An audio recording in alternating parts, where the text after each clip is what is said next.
안녕하세요. 슬기로운 스테이블 코인 생활입니다. 스테이블 코인 하면 보통 1달러에 딱 고정됐는지, 가격이 안정적인지 이런 것만 생각하기 쉽잖아요. 네, 보통은 그렇죠. 근데 오늘은 그보다 훨씬 더 근본적인 변화, 그러니까 거대한 흐름에 대한 이야기를 좀 나눠보려고 합니다. 아, 흥미롭네요. 바로 세계적인 결제 기업 비자가 스테이블 코인 도입 자문 조직을 공식적으로 만들었다는 소식인데요. 네, 아주 중요한 뉴스죠. 이게 언뜻 들으면 비자도 이제 코인 사업에 발 하나 담그는구나 이 정도로 생각할 수 있는데 사실 이건 빙산의 일각에 불과한 것 같습니다. 맞습니다. 그게 다가 아니죠. 오늘 이 소식이 왜 스테이블 코인 시장의 패러다임이 바뀌고 있다는 아주 강력한 신호인지 그 속내를 한번 깊숙이 파헤쳐보겠습니다. 네, 아주 중요한 지점을 짚어주셨습니다. 이 소식의 핵심은 한마디로 하자면 스테이블 코인이 이제 언젠가 쓰이겠지. 이런 막연한 기대의 단계를 넘어섰다는 거예요.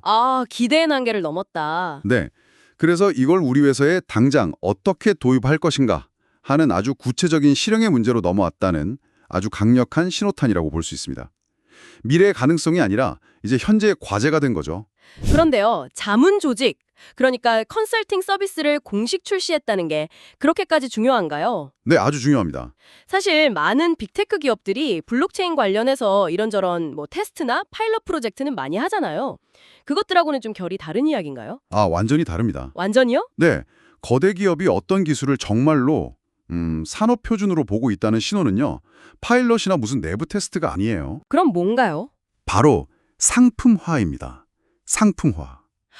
그러니까 이걸로 진짜 돈을 벌겠다, 본격적인 사업을 하겠다, 이런 선언이라는 거군요. 바로 그 지점입니다. 비유를 하자면 자동차 회사가 모토쇼에서 미래 콘셉트카를 선보이는 거랑요. 네네. 자기가 개발한 엔진이나 변속기를 다른 회사의 부품으로 팔기 시작하는 것. 그 차이라고 할 수 있죠. 그 비유가 확 와닿네요. 그러니까 우리도 이런 멋진 기술 연구하고 있어 하고 보여주는 쇼케이스 단계를 넘어서 네, 그걸 넘어서 이 기술을 실제로 도입하고 싶은 기업은 모두 우리에게 와라. 우리가 처음부터 끝까지 다 해결해 줄게. 하고 사업을 시작했다는 거네요. 정확합니다. 비자가 지금 한 것은 우리도 스테이블 코인 한번 해볼게요. 이게 아니고요. 네. 전 세계의 은행과 기업들이 스테이블 코인을 도입할 때 필요한 모든 것, 전략 수립부터 시스템 설계, 기술 연동까지 이 모든 걸 우리가 하나의 패키지로 만들어서 팔겠습니다. 라고 선언한 거나 마찬가지예요. 와, 자신감이 대단한데요. 그렇죠. 그리고 이게 중요한 진짜 이유는 사실 컨설팅이라는 상품은요. 일회성 문의가 아니라 네네. 이게 반복적이고 또 검증된 수요가 있을 때만 출시되거든요. 그렇죠. 어쩌다 한두 군데에서 물어보는 수준이라면 굳이 공식 조직까지 만들고 보도자료를 낼 필요는 없겠네요. 그럼요. 절대 안 하죠. 이미 비자 내부적으로는 이런 종류의 문의가 계속 들어오고 있었고, 이거 돈이 되겠다, 체계적으로 대응해야겠다, 이런 사업적 판단이 섰다는 확실한 증거군요.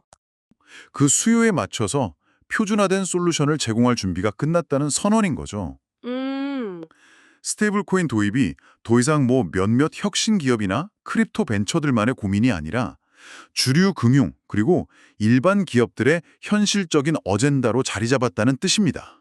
좋습니다. 이 움직임의 중요성은 이제 알겠습니다. 그런데 여기서 한 가지 근본적인 질문이 생기는데요. 네, 어떤 걸까요?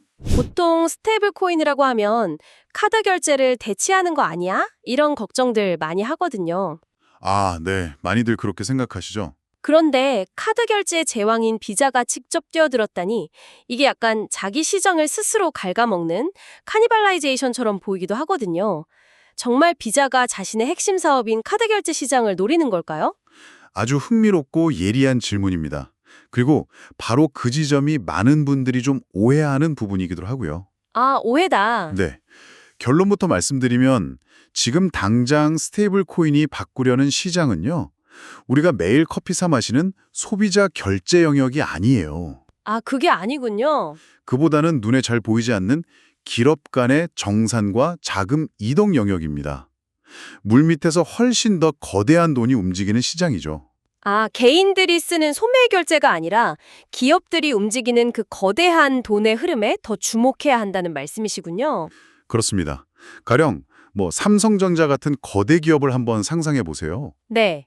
베트남 공장에서 부품값을 치르고 중국에서 조립 비용을 정산하고 또 미국이랑 유럽의 판매법인으로 자금을 보내고 와, 복잡하네요. 이 모든 과정에서 수많은 통화가 오가고 며칠씩 시간이 걸리고 중간에 수수료는 또 얼마나 나올지 예측하기도 어렵죠. 맞아요.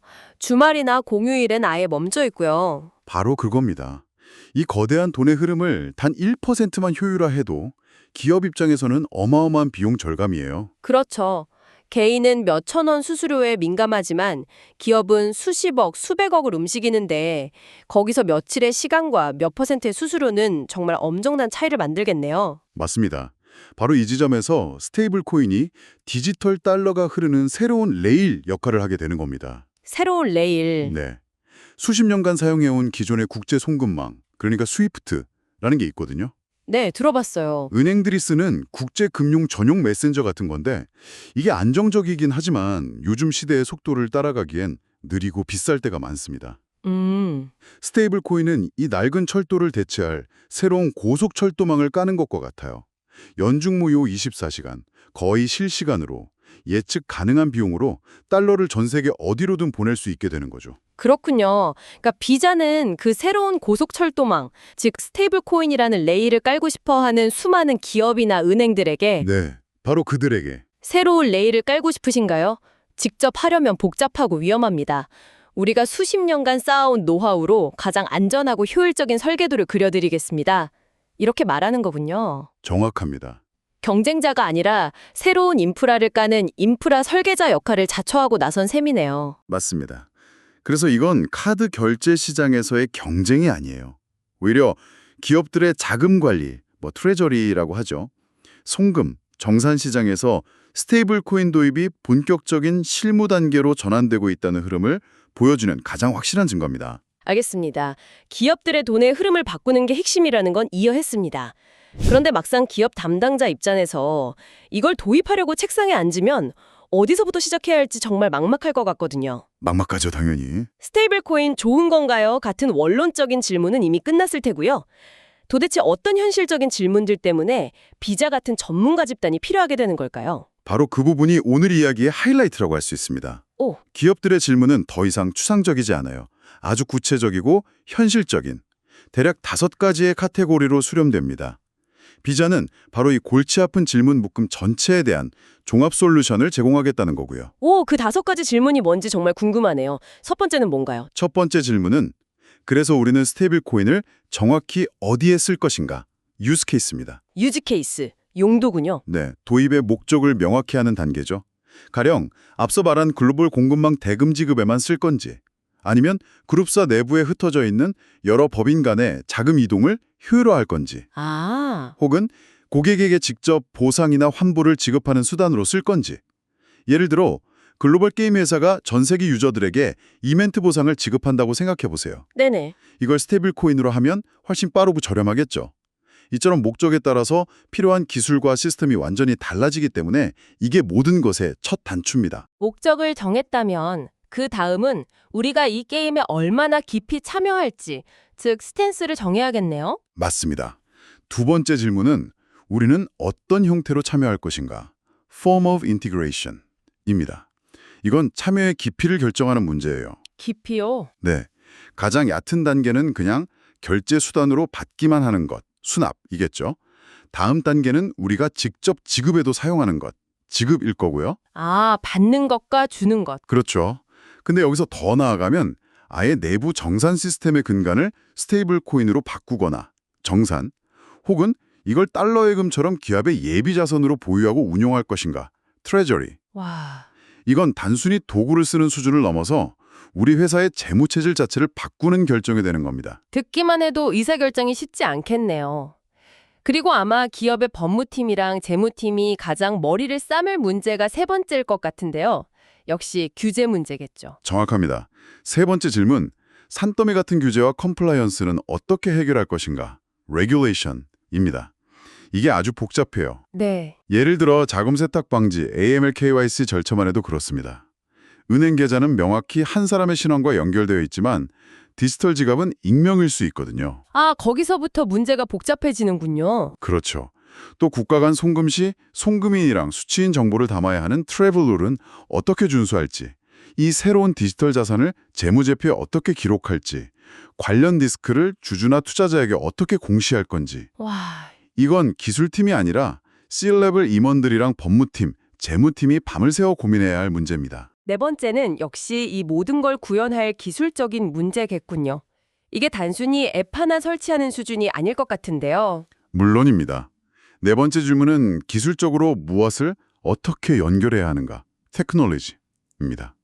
이건 거의 회사의 금융 시스템을 개조하는 수준의 대공사예요. 개조 수준. 네, 스테이블 코인을 담을 디지털 자산 지갑, 현금과 코인을 교환해주는 온오프레크 서비스, 해킹으로부터 자산을 안전하게 보관하기 위한 커스터디, 정산 파트너와의 시스템 연동, 네. 그리고 가장 어려운 것 중 하나가 바로 회사의 심장부라고 할 수 있는 내부 회계 시스템, 즉 ERP와의 연결입니다. 아, ERP 연동. 네, 이건 정말 개복수술 수준의 프로젝트가 될 수 있어요. 기존 시스템에 새로운 부품을 그냥 끼우는 게 아니라 시스템 전체의 혈과를 다시 잇는 작업에 가깝죠. 와, 정말 보통 일이 아니네요. 그럼 마지막 다섯 번째 질문은 뭔가요? 이 모든 걸 다 구축했다고 해도 여전히 남는 가장 근본적인 두려움에 대한 질문일 것 같습니다. 네, 가장 중요하고도 본질적인 질문이죠. 바로 이 모든 과정에 내재된 리스크를 어떻게 통제할 것인가? 리스크 매니지먼트. 리스크 관리. 기술을 도입하는 것보다 리스크를 관리하는 게 훨씬 어렵습니다. 스테이블 코인이 1달러 가치를 유지하지 못하고 깨지는 그 디패깅 위험. 네, 작년에 그런 끔찍한 사태가 있었죠. 그렇죠.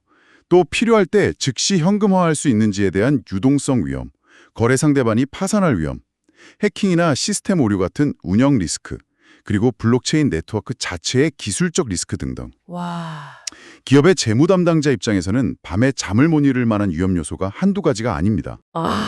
들어보니까 질문의 수준이 정말 다르네요. 이거 한번 해볼 바 수준이 아니라 이 거대한 프로젝트를 진행하려면 이런 복잡한 문제들을 전부 해결해야 하는데 도대체 어떤 솔루션이 있습니까? 라는 아주 현업 수준의 절박한 질문들이군요. 바로 그겁니다. 비자가 이 시장에 뛰어들만 했다는 게 확실히 이해가 됩니다. 네, 기업들의 질문이 이렇게 구체화되었기 때문에 비자가 각 질문에 대한 표준화된 답변과 솔루션을 묶어서 컨설팅이라는 상품으로 내놓을 수 있었던 것입니다. 네, 오늘 이야기를 쭉 들어보니 단순히 기술 하나 도입하는 차원이 아니군요.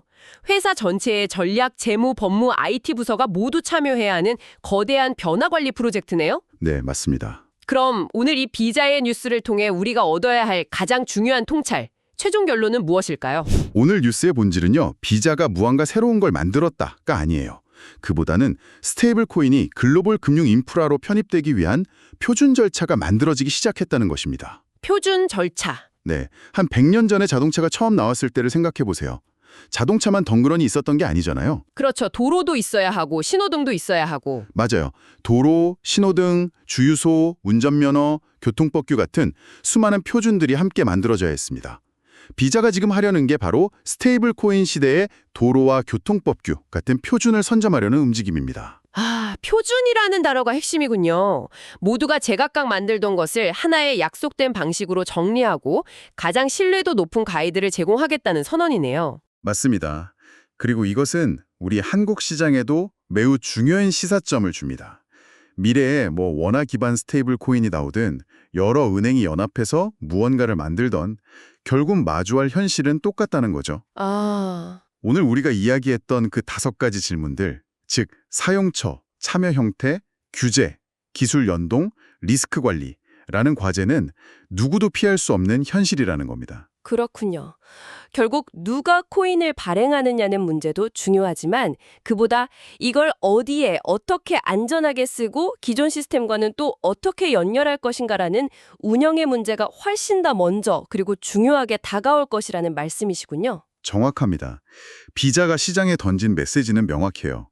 이제 스테이블 코인은 신기한 기술의 문제가 아니라 지루하고 복잡한 전략과 운영의 문제입니다. 기술이 아니라 전략과 운영이다. 네, 기술 자체는 이미 충분히 쓸만해졌고요. 이제 이걸 어떻게 기존 비즈니스에 안전하고 효율적으로 통합할 것인지에 대한 방법론 싸움이 시작된 겁니다. 네, 오늘은 비자의 새로운 서비스를 통해 스테이블 코인이 금융시장의 실무 영역으로 얼마나 깊숙이 들어오고 있는지 그 구조를 살펴봤습니다. 막연한 기대감을 넘어서 이제는 구체적인 설계도를 그려야 할 시간이 왔다는 게 분명해 보이네요. 네, 그렇죠. 오늘 이 이야기를 통해 앞으로 스테이블 코인 관련 뉴스를 보실 때 이 기술이 얼마나 멋진가를 넘어서 이 기술이 어떤 지루하고 비싸고 느린 문제를 해결하려는 걸까라는 관점으로 보시면 훨씬 더 본질에 가까운 재미를 느끼실 수 있을 겁니다. 아주 좋은 마무리입니다. 만약 여러분의 회사나 아니면 여러분이 사용한 금융 서비스가 스테이블 코인이라는 새로운 레일 위에서 움직이기 시작한다면 과연 어떤 점이 가장 먼저 바뀔지, 내 삶에는 어떤 영향이 있을지 한번 상상해 보시는 것도 흥미로울 거예요. 네. 아마 몇 년 뒤에는 해외에 직구를 하거나 외국에 있는 가족에게 돈을 보낼 때의 경험이 지금과는 완전히 달라져 있을지도 모르죠. 지금까지 슬기로운 스테이블 코인 생활이었습니다. 감사합니다.